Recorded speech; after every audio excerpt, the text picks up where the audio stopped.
애널리스트계 손흥민 나오셨습니다. 네, 안녕하세요. 그동안 바이오 어려운 얘기 들으시느라 고생 정말 많으셨습니다. 특히 저번 주를 보니까 그 중심극화, 중심원리까지 센트럴 도그마. 네네, 그것까지 다루셨더라고요. 오늘부터는 2주간 특별히 의료기기 특집으로 진행이 될 거고요. 좀 이렇게 힘 빼고 좀 편안하게 들으셔도 좋을 것 같습니다. 이야기를 안 할 수 없을 것 같아요. 바로 SD 바이오센서라는 기업입니다. 네, SD 바이오센서 사실 저희 녹화와 네. 방송에 시차가 조금 있을 거긴 하지만 상장하자마자 바로 대장이 됐어요. 네. 근데 사실 실적을 보면 그럴만 합니다. 그러니까 작년 기준 매출로 보면은 한 1.7조 원 정도 매출을 기록을 했거든요. 그러니까 올해 1분기만 보더라도 매출이 한 1.2조 원 정도 기록을 했습니다. 어마어마하네요. 네. 실적을 보면 사실 대장이 돼도 괜찮다. 이렇게 보여지고요. 네. 그런데 이제 이 상장 과정을 보면 굉장히 좀 드라마틱했어요. 왜냐하면 올해 생각을 해보시면 이제 백신 보급이 이제 전 세계적으로 진행이 되면서 진단 센티멘트가 좀 많이 안 좋아졌죠. 그래서 사실 이 회사가 공모가를 한번 조정을 받았어요. 네. 그래서 공모가도 조정을 조금 받았었던 상태에서 그때 갑자기 델타 바이러스 델타 변이? 변이가 네. 또 확산이 되기 시작했죠. 결과론적으로는 한 52,000원에 공모가가 확정이 됐고 한 5조 원에 상장을 할 수 있었습니다. 진짜 많은 일이 있었던 것 같아요. 그래서 네. 의료기기 안에서 이런 대형 IPO는 처음 아니었나요? 네, 역사적으로 봤을 때도 이 정도 규모는 처음이고요. 사실 저는 개인적으로 굉장히 감회가 남다릅니다. 특히 뭐 우리나라에서는 뭐 사실 글로벌리도 그렇지만 바이오의 대안주 성격이 좀 있어요, 의료기기는. 네, 맞아요. 아무래도 바이오가 헬스케어의 중심이잖아요. 그런데 이제 이런 식으로 큰 업체들이 계속해서 등장을 하게 되면 아무래도 의료기기도 어떤 하나의 독립적인 투자 아이디어로 좀 이렇게 받을 수 있기 때문에 저는 굉장히 의미가 좀 있다 이렇게 생각을 좀 하고 있습니다. 네, 본격적으로 SD 바이오 센서에 대해서 알아보도록 하겠습니다. 네. 어떻게 보면 좋을까요? 네.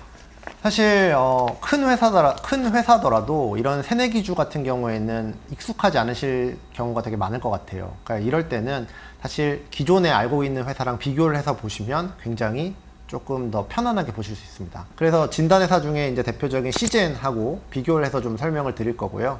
근데 제가 여기서 꼭 말씀드리고 싶은 거는 이거는 이제 두 회사의 공통점과 비교점을 통해서 좀 더 회사를 잘 알아보고자 하는 차원이기 때문에 뭐가 좋다 나쁘다 뭐 이런 개념이 절대 아닙니다. 그래서 좀 민감하게 들으시지 않으셨으면. 주주들 입장에서는 조금 민감할 수도 있는 부분이기도 하죠. 네, 이제 설명을 위해서입니다. 네. 일단 두 회사의 공통점부터 좀 알아볼게요. 이제 이 두 회사는 그 진단을, 그러니까 감염성 질환을 진단하는 체외 진단 회사다라고 하는 공통점이 있고요. 좋은 기술력을 갖고 있기 때문에 코로나19의 수혜를 상당히 많이 받았습니다. 네. 그래서 실제로 주가에도 코로나 키트 매출이 굉장히 중요하게 영향을 끼치고 있어요. 그래서 요새 많이들 이제 관세청 수출 데이터죠. 네. 매달 이제 확인들을 많이 하시는데 어느 지역에서 얼만큼 나오는지 맞습니다. 이런 것들 체크 많이 이제 하고 계시죠. 매달 15일 날 나오는데요. 이제 그거가 굉장히 중요한 이유겠죠. 그리고 일단 지역적으로 봤을 때는 두 회사 모두 유럽 비중이 굉장히 높아요. 그렇기 때문에 사실 뭐 위원님도 보시겠지만 이 헬스케어는 기본적으로 미국 시장이 굉장히 커요. 네. 네, 그래서 이 미국 시장으로 어떻게 진출할 거냐라고 하는 좀 약간 꿈, 그런 비전 이런 게 있다 이렇게 보시면 될 것 같습니다. 다른 공통점은 또 어떤 게 있을까요? 요거는 좀 재밌는 얘기인데요. 두 회사 CEO, CEO라기보다는 창업가들, 네. 창업가분들이 굉장히 좀 이렇게 스토리가 좀 있습니다. 그래서 먼저 SD 바이오 센서 보시면은 이제 화면 기준으로 김승민 위원님 쪽에 계신 게 이제 SD 바이오 센서 그렇죠. 창업자 이제 조 이장님이신데 사실 이 SD는 전신이 있어요. SD라고 하는 회사가 있었는데 이 회사가 2010년도에 그 적대적 M&A를 당합니다. 네, 그게 엘리어라는 회사인데 그게 지금 또 에보트라고 하는 세계 최대 진단 회사 중에 하나죠. 네. 이 회사가 또 인수를 했어요. 그러니까 사실 지금 에보트의 진단 사업에 일종의 좀 기틀을 세우는데 약간 영향을 많이 주셨다 해도 과언이 아니죠. 그만큼 기술력이 있다라는 반증이겠네요. 근데 네. 반대로 얘기하면은 회사가 적대적 인수를 당했다가 다시 어떻게 보면 재기를 시킨 네. 개념이에요. 그래서 굉장히 좀 이례적인 그런 현상이라 좀 보실 수가 있고, 네. 그 다음에 이제 제 쪽에 있는 분이 이제 시젠의 천 대표님이신데 이분은 학창 시절에 결핵을 앓으셔서 대학을 검정고시로 가셨습니다. 네. 그러다 보니까 이제 좀 그 독창적인 생각을 가지고 이제 질병과 관련된 회사를 창업하신 거죠. 그래서 실제로 이런 얘기를 이제 특히 외국인 투자자들하고 얘기를 해보면 굉장히 흥미로워하세요. 맞아요. 네. 그래서 이런 그 창업자들이 좀 약간 이 세계에서 입지전적인 분들이고 또 좀 이렇게 재밌는 스토리를 갖고 있다라고 하는 게 공통점입니다. 사실 여기서부터가 중요하죠. 여기서부터 좀 잘 들으시면 좋을 것 같아요. 가장 중요한 차이는 진단 방식입니다. 그래서 SD 바이오 센서 같은 경우에는 이제 면역 진단 방식을 이용해서 일종의 이제 그 레피드 키트 방식을 쓰는데요. 임신 진단 키트 같은 방식입니다. 제 쪽에 있는 사진이 SD 바이오 센서의 제품이고요. 그리고 시젠 같은 경우에는 이제 PCR 방식을 이용해서 진단을 한다. 이렇게 보시면 되겠습니다. 그래서 이제 기술적으로는 이제 SD 바이오 센서 같은 경우에는 면역 화학 진단 방식을 그러니까 항원과 항체 반응을 이용한 그런 진단을 네. 하고 있는 거고요. 그다음에 시젠 같은 경우에는 특정 유전자의 염기 서열을 증폭해서 이제 살펴보는 그런 방식을 쓴다고 보시면 되겠습니다. 그래서 여기서부터 좀 다양한 차이가 발생을 하는데 일단 가장 중요한 거는 장비가 있냐 없냐가 되게 중요해요. 네. 사실 이 SD 바이오 센서 같은 경우 장비가 필요 없거든요. 그쵸. 이제 임신 진단 키트 생각해 보시면 네. 되기 때문에 그래서 시젠 같은 경우는 이제 가장 큰 장점이 이 장비에서 비롯되는 소모품 매출이 계속해서 발생을 할 수 있습니다. 이게 굉장히 큰 장점이고요. 근데 이제 단점은 이 PCR을 운용할 수 있는 인력이 필요해요. 그리고 PCR을 운용할 수 있는 그런 인력이 있는 어느 정도 그 경제성을 갖춘 국가들에서 운용을 할 수 있습니다. 그런 단점이 있죠.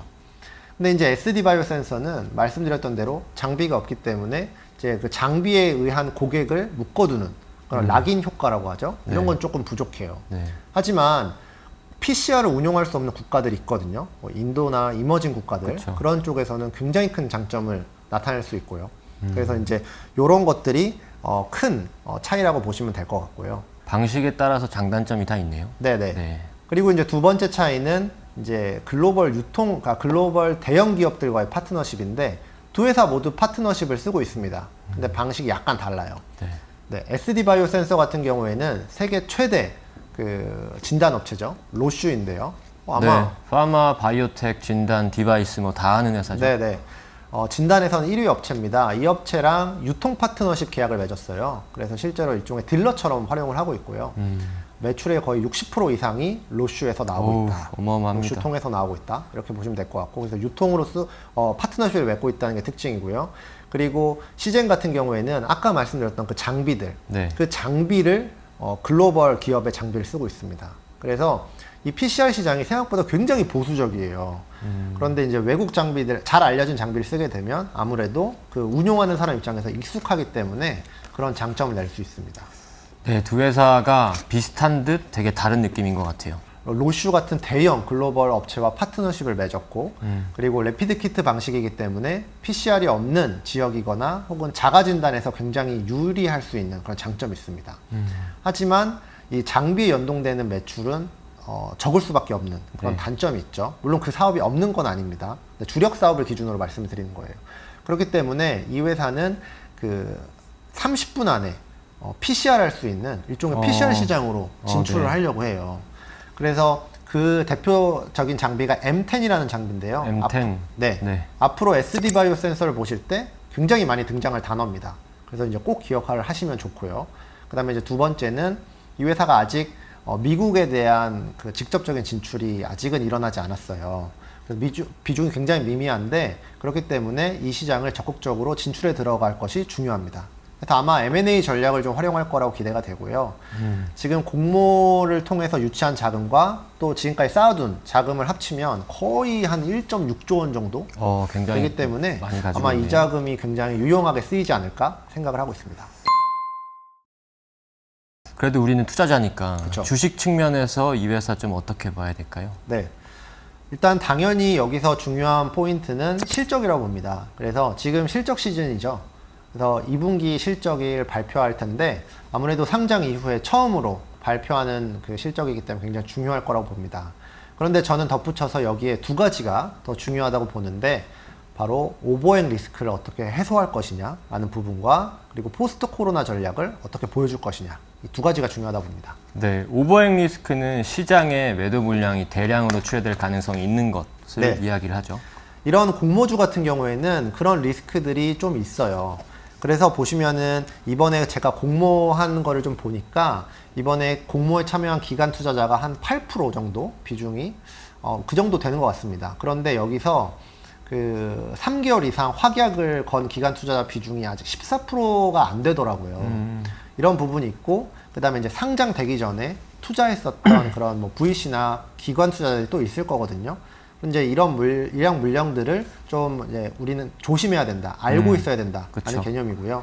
그리고 만약에 이런 물량들이 시장에 나왔을 때 진단이랑 이제 좀 안 좋은 뉴스들이 같이 겹쳐졌다. 네. 이러면 변동성이 좀 커질 수 있거든요. 네. 그래서 이런 것들을 오버행 리스크를 어떻게 해소시킬 수 있느냐, 이게 되게 중요하다 봅니다. 네. 뭐 반대로 이야기하면 이 오버행 이슈를 해소시켜줄 수 있는 어떤 블록딜 이런 것들 나오면 긍정적으로 볼 수 있겠네요. 굉장히 좋죠. 네. 네. 그리고 이제 두 번째는 포스트 코로나 전략인데요. 지금 보시면은 그 7월 달 들어서 글로벌 진단 업체들이 그 코로나 키트 매출을 굉장히 많이 하향하고 있어요. 네. 전망치를 많이 하향하고 있어요. 일단 제가 기억나는 것만 해도 3개 업체가 하향을 했거든요. 백신을 접종이 많이 되고 있기 때문이죠. 네. 사실 코로나 키트 매출이 굉장히 중요합니다만 이게 영원할 거라고 보는 거는 사실 비현실적이죠. 그리고 또 끝나야지 저희가 코로나에서 해방이 될 수 있기 맞습니다. 때문에 네. 그래서 이거를 어떻게 코로나 키트 매출이 급격하게 떨어지는 거를 방어하면서 미래에 대한 기대감을 줄 수 있느냐, 이게 되게 중요할 것 같습니다. 그래서 SD 바이오센서뿐만 아니라 시젠 포함해서 이제 진단 업체들 볼 때 이런 포인트들이 되게 중요한 것 같습니다. 네. 그래서 제가 그 미래에 대한 전략으로 아까 말씀드렸던 것 중에서 이제 뭐 M10이라는 장비를 이용한 PCR 시장 진출이라던가 아니면 미국 시장 진출, 이런 전략들이 굉장히 중요할 수 있어요. 그리고 지금 밸류에이션을 계산을 해보면 그 우리가 이제 퍼라고 많이 부르잖아요. 네. 이제 순이익을 이제 시가총액으로 나눈 비율을 계산해 보면 사실 내년도 그림이 좀 이렇게 명확하진 않습니다. 네. 코로나가 어떻게 될지 모르기 때문에. 근데 이제 굉장히 보수적으로 잡아보면 퍼가 5배에서 한 16배까지 계산이 되더라고요. 근데 글로벌 진단 업체들 평균이 한 25배에서 30배는 되거든요. 네. 그러면 지금 굉장히 우려감이 있다, 저평가를 받았다, 이렇게 볼 수 있어요. 그래서 그런 포스트 코로나 전략을 공유를 해서 실적이 아무래도 좀 떨어지더라도, 코로나 키트 매출이 떨어지더라도 지금 낮은 밸류에이션을 원래 정상화만 시킬 수 있다고 하면 사실 시가총액이 그렇게까지 변동이 크지 않을 수 있다고 저는 보거든요. 네. 그렇기 때문에 더욱더 포스트 코로나 전략을 얼마나 시장과 소통하느냐가 중요하다고 생각을 합니다. 오늘 너무 유익했던 시간인 것 같습니다. 네, 다음 주에는 어떤 이야기 해볼까요? 의료기기 회사들을 보실 때 어떤 점을 중점적으로 보시면 되고, 또 이 의료기기 산업이 어떤 큰 그림을 가지고 있느냐, 어떻게 보면 이제 이런 부분들 좀 얘기 드리려고 해요. 네, 의료기기 투자 개론이라고 네네. 보시면 될 것 같습니다. 기대가 굉장히 많이 됩니다. 네, 그럼 다음 주 월요일에 또 만나요. 또 만나요.